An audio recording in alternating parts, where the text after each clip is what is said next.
নমস্কার। অনেক বন্ধুরাই জানতে চেয়েছেন আমি কিভাবে গোলাপ গাছের পরিচর্যা করে থাকি। বন্ধুরা, সবার আগেই বলি, গোলাপ গাছ বিভিন্নভাবেই করা যেতে পারে। আমি যেভাবে করি সেটা হচ্ছে মাটিতেই গোলাপ গাছ করি। অনেকেই গোলাপ গাছের জন্যে সিন্ডার বা তুষ ব্যবহার করেন। আমি ব্যবহার করি এমন একটি স্পেশাল মিডিয়া যেটা মাটির সঙ্গে আরও কয়েকটি উপাদান মিশিয়ে আমি তৈরি করি। গোলাপ গাছের জন্য এমন মিডিয়া প্রস্তুত করা প্রয়োজন যাতে করে জল বেশিক্ষণ ধরে না থাকে। আমরা যখন গাছে অন্তত টব ভর্তি করে জল দেব, গাছে প্রয়োজনীয় জলটুকু থেকেই খুব সহজেই জলটা অন্তত 4-5 মিনিটের মধ্যেই টব থেকে সম্পূর্ণভাবে নিষ্কাশিত হয়ে যাবে। সেরকম একটা মিডিয়া আমাদেরকে প্রস্তুত করে নিতে হবে। সেজন্য মাটি আমাদের অত্যন্ত ঝুরঝুরে করে নিতে হবে।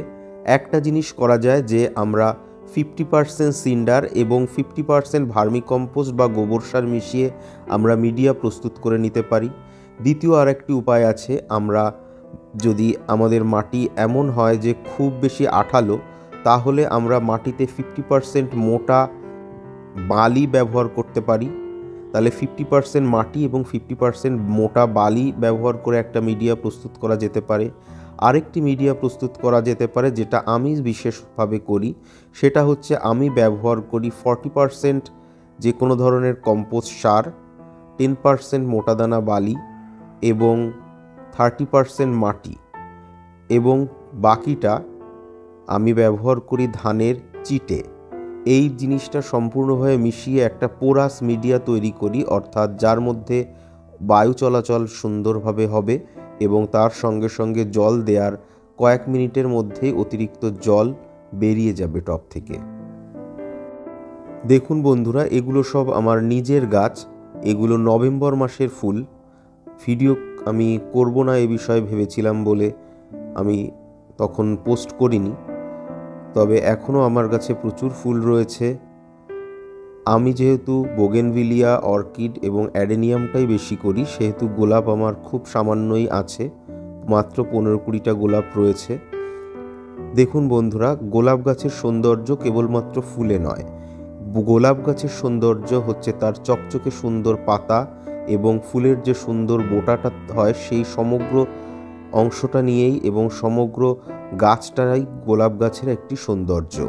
দেখুন বন্ধুরা, একটি গোলাপ গাছ যেটাতে প্রচুর ফুল হয় এবং একটা ব্রাঞ্চ থেকে অসংখ্য ছোট ছোট কুঁড়ি বেরিয়ে প্রচুর ফুল হতে দেখা যায়। এটি আমার খুবই প্রিয় একটি ভ্যারাইটি। এছাড়াও আরও অন্যান্য বেশ কিছু ভ্যারাইটি রয়েছে। গোলাপ গাছের জন্য সাধারণত বিভিন্ন ধরনের সারের প্রয়োগ করতে হয়। শুধুমাত্র অর্গ্যানিক বা শুধুমাত্র ইনঅর্গ্যানিক সার বা ফার্টিলাইজার ব্যবহার করে গোলাপ গাছকে সম্পূর্ণভাবে ভালো করা সম্ভব হয় না। আমি বিশেষ করে অর্গ্যানিক অ্যান্ড ইনঅর্গ্যানিক ফার্টিলাইজার উভয়ই একই সঙ্গে ব্যবহার করি। অর্গ্যানিক ফার্টিলাইজার হিসাবে মাটি প্রস্তুত করার সময়ই মাটির সঙ্গে আমি প্রত্যেকটা 8 থেকে 10 ইঞ্চি টবের জন্যে 1 মুঠো করে হাড়ের গুঁড়ো এবং 1 মুঠো করে শিংকুচি এবং 1 মুঠো নিম খোল মিশিয়েই দিয়ে থাকি। এবং এর পরবর্তী সময়ে আমরা যদি গাছটাকে প্রতিস্থাপন করি নতুন বছরের জন্য, এটি অক্টোবর মাসের দিকেই করা হয়। সে সময় যেটা করতে হবে, আমাদেরকে গাছের অতিরিক্ত ডাল প্রুনিং করে দিতে হবে, অর্থাৎ কেটে ছেটে গাছটাকে পরিষ্কার ক্লিন করে দিতে হবে। এবং তারপর যেটা করব আমরা, সেটা হচ্ছে নতুন মাটিতে গাছটাকে প্রতিস্থাপন করব। এবং এই সময় গাছে অল্প জল দিয়ে আর কোনো জল দেব না, যতদিন না নতুন পাতা বেরোতে শুরু করে।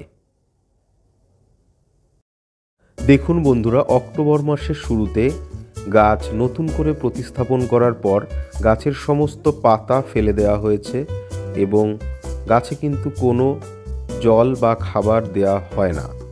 এই সময় আমাদের যে জিনিসটা করতে হবে, গাছের ডালগুলোকে আমাদেরকে সফট করতে হবে।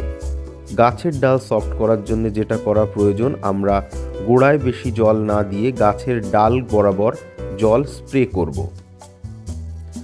এই সময় এরকম পাতা ছাড়ানো উন্মুক্ত ডালগুলোকে এরকমভাবে জল দিয়ে আমাদেরকে সকাল বিকাল ভিজিয়ে দিতে হবে। এতে গাছের ডালগুলো অত্যন্ত নরম হয়ে উঠবে এবং এর প্রত্যেকটা পর্বমধ্য থেকে নতুন করে পাতা বেরোতে থাকবে। দেখুন বন্ধুরা, পর্বমধ্য থেকে পাতা বেরোতে শুরু করে দিয়েছে।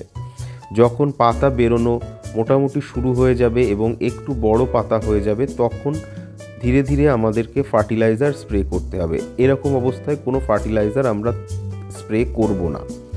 এই সময় শুধুমাত্র আমরা সকাল বিকাল গাছের ডালগুলোকে জাস্ট ভিজিয়ে দেব। কোনো রকম ফার্টিলাইজার বা এনপিকে যদি আমরা এই সময় স্প্রে করি, তাহলে গাছের নতুন যে বৃদ্ধিটা শুরু হবে সেটা পুড়ে যেতে পারে এবং গাছ এই সময় খাবার গ্রহণ করে না।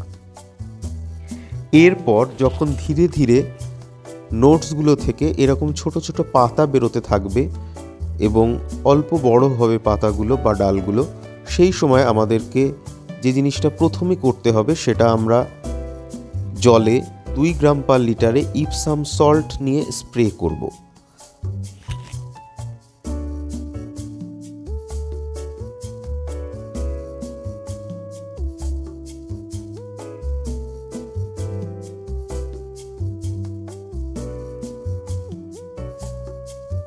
বন্ধুরা, এখন যেটা দেখছেন এটা আমার সেই আগের গাছগুলোই, যেগুলোকে শুধুমাত্র ডাল একটা সময় দেখেছিলেন, সেগুলো পরবর্তীতে এরকমই হয়ে গেছে।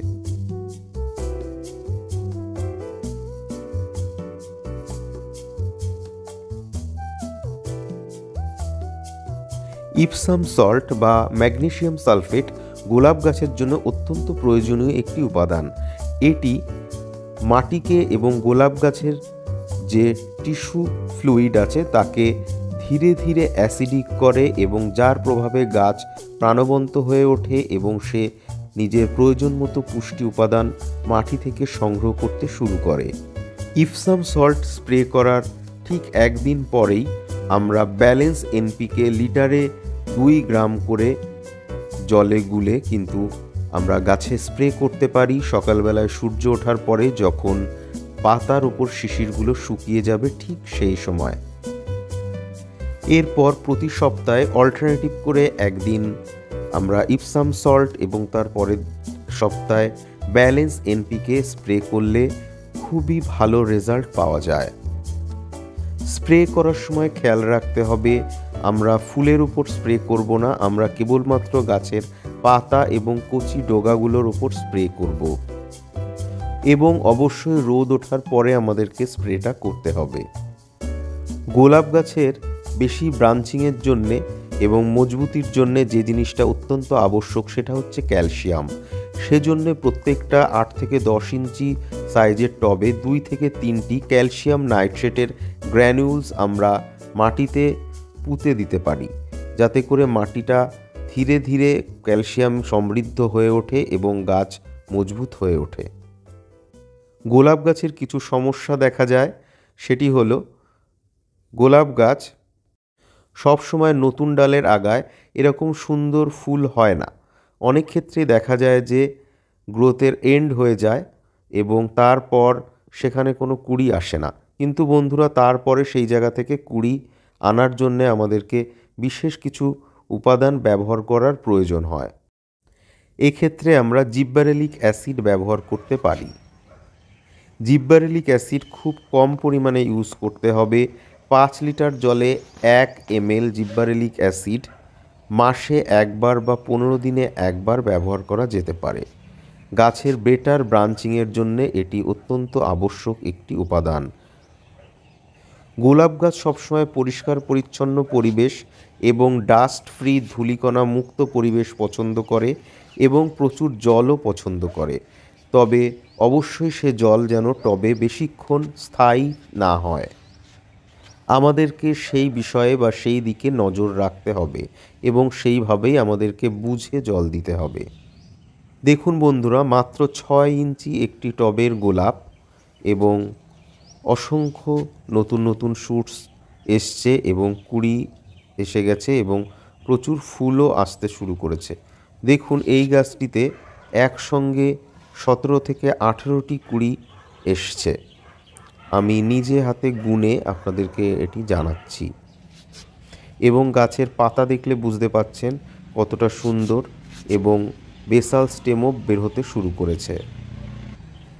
গোলাপ গাছকে কখনোই প্রথমে এনেই বিরাট বড় টবে দেয়া যাবে না। দেখুন বন্ধুরা, এটি একটি 8 ইঞ্চি টবের গোলাপ, একদম এবছরের কেনা প্রথম গোলাপ আমার এটা। কত সুন্দর পাতা একবার দেখুন, শুধু ফুল নয়, এর পাতার সৌন্দর্যই অনবদ্য। গোলাপ গাছ পরিষ্কার পরিচ্ছন্ন পরিবেশ পছন্দ করে, সেজন্যে অবশ্যই এর পাতাকে ধুইয়ে দিতে হবে আমাদের। তবে খেয়াল রাখতে হবে, গাছে যখন এরকম পরিপূর্ণ ফুল থাকবে তখন ফুলের ওপর জল ফেলা যাবে না, তাহলে ফুলের স্থায়িত্বকাল কমে যায়। প্রতি 15 দিন অন্তর আমাদেরকে কীটনাশক স্প্রে করতে হবে এবং সেটি সবসময় সন্ধ্যের পর স্প্রে করলেই ভালো হয়। মাকড়ের উপদ্রব হতে দেখা গেছে গোলাপ গাছে, এজন্য প্রয়োজন মতো মাকড়নাশক এবং পোকার আক্রমণের হাত থেকে রক্ষা পাওয়ার জন্যে উপযুক্ত ব্যবস্থা আমাদেরকে করতে হবে।